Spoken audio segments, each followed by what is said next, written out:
what's up guys, أذكر بكلمه get over it.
There's no feeling more intense than starting over.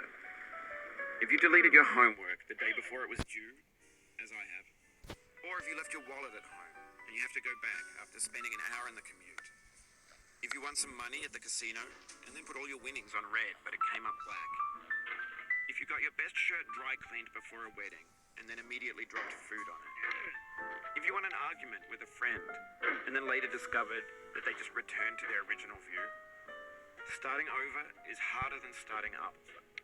If you're not ready for that, like if you've already had a bad day, then what you're about to go through might be too much. Feel free to go away and come back. I'll be here. Alright, thanks for coming with me on this trip. I'll understand if you have to take a break at any point. Just find a safe place to stop and quit the game. Don't worry, I'll save your progress, always. Even your mistakes. A mysterious Czech designer who was known at the time as the father of B games. And B games are rough assemblages of found objects. Designers slap them together very quickly and freely, and they're often too rough and unfriendly to gain much of a following. They're built more for the joy of building them than as polished products. In a certain way, Sexy Hiking is the perfect embodiment. It's built almost entirely out of found and recycled parts. And it's one of the most unusual and unfriendly games of its time. In it, your task is simply to drag yourself up a mountain with a hammer. And that act of climbing, in the digital world or in real life, has certain essential properties that give the game its flavor. No amount of forward progress is guaranteed. Some cliffs are too sheer or too slippery. And the player is constantly, unremittingly in danger of falling and losing everything. Anyway, when you start Sexy Hiking, you're standing next to this dead tree that blocks the way to the entire rest of the game. It might take you an hour to get over that tree, and a lot of people never got past it. You prod and you poke at it, exploring the limits of your reach and your strength, trying to find a way up and over.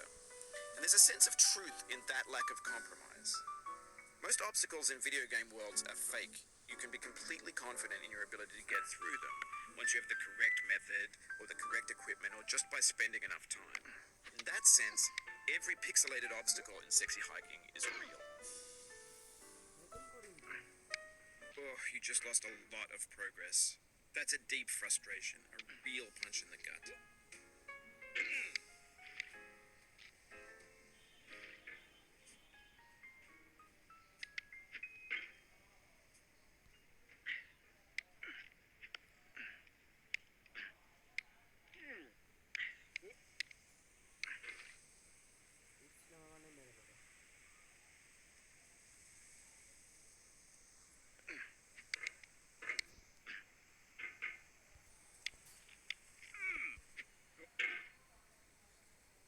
Oof, sorry about that.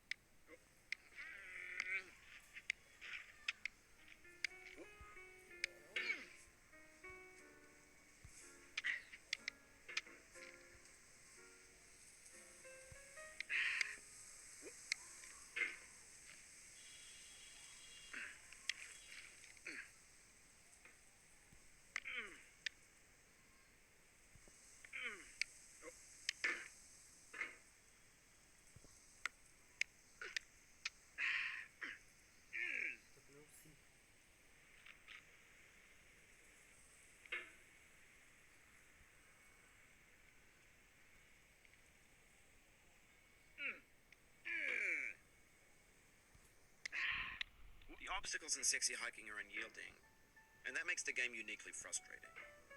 But I'm not sure Jazzuo intended to make a frustrating game. The frustration is just essential to the act of climbing, and it's authentic to the process of building a game about climbing. A funny thing happened to me as I was building this mountain. I'd have an idea for a new obstacle, and I'd build it, test it, and it would usually turn out to be unreasonably hard. But I couldn't bring myself to make it easier. It already felt like my inability to get past the new obstacle was my fault as a player rather than as a builder. Imaginary mountains build themselves from our efforts to climb them, and it's our repeated attempts to reach the summit that turns those mountains into something real. When you're building a video game world, you're building with ideas, and that can be like working with quickset cement. You mold your ideas into a certain shape that can be played with, and in the process of playing with them, they begin to harden and set until they're immutable, like rock. And at that point, you can't change the world, not without breaking it into pieces and starting fresh with new ideas.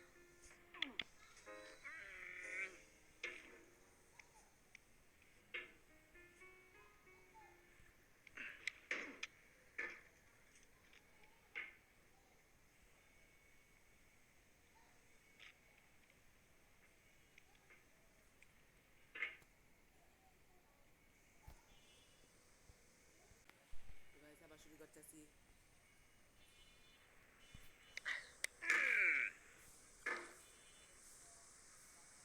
Guys আজকে মনে হয় এটা পাঠ করতে পারতাম না।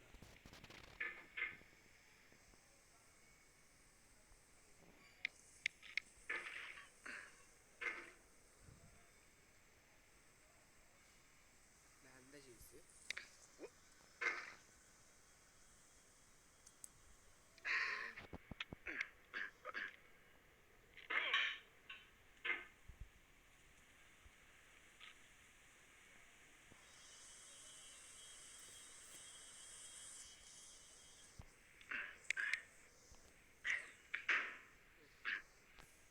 যাইস না No.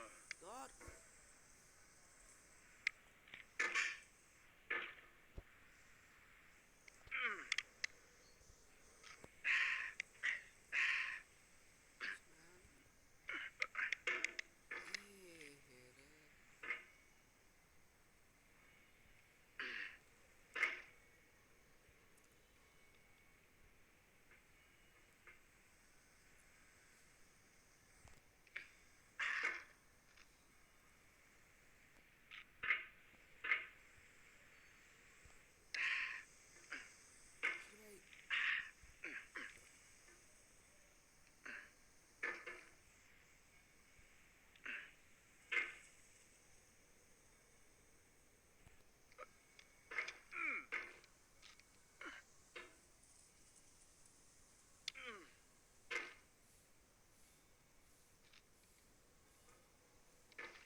একটু চেষ্টা করার পরে এখানে উঠতে পারছি।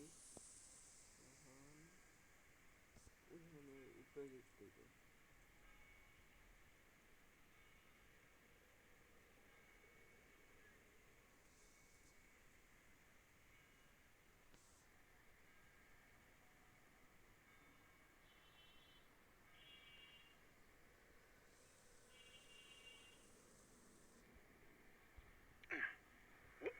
For years now, people have been predicting that games would soon be made out of prefabricated objects, bought in a store and assembled into a world. And for the most part, that hasn't happened, because the objects in the stores are trash. I don't mean they look bad or that they're badly made, although a lot of them are. I mean they're trash in the way that food becomes trash as soon as you put it in the sink.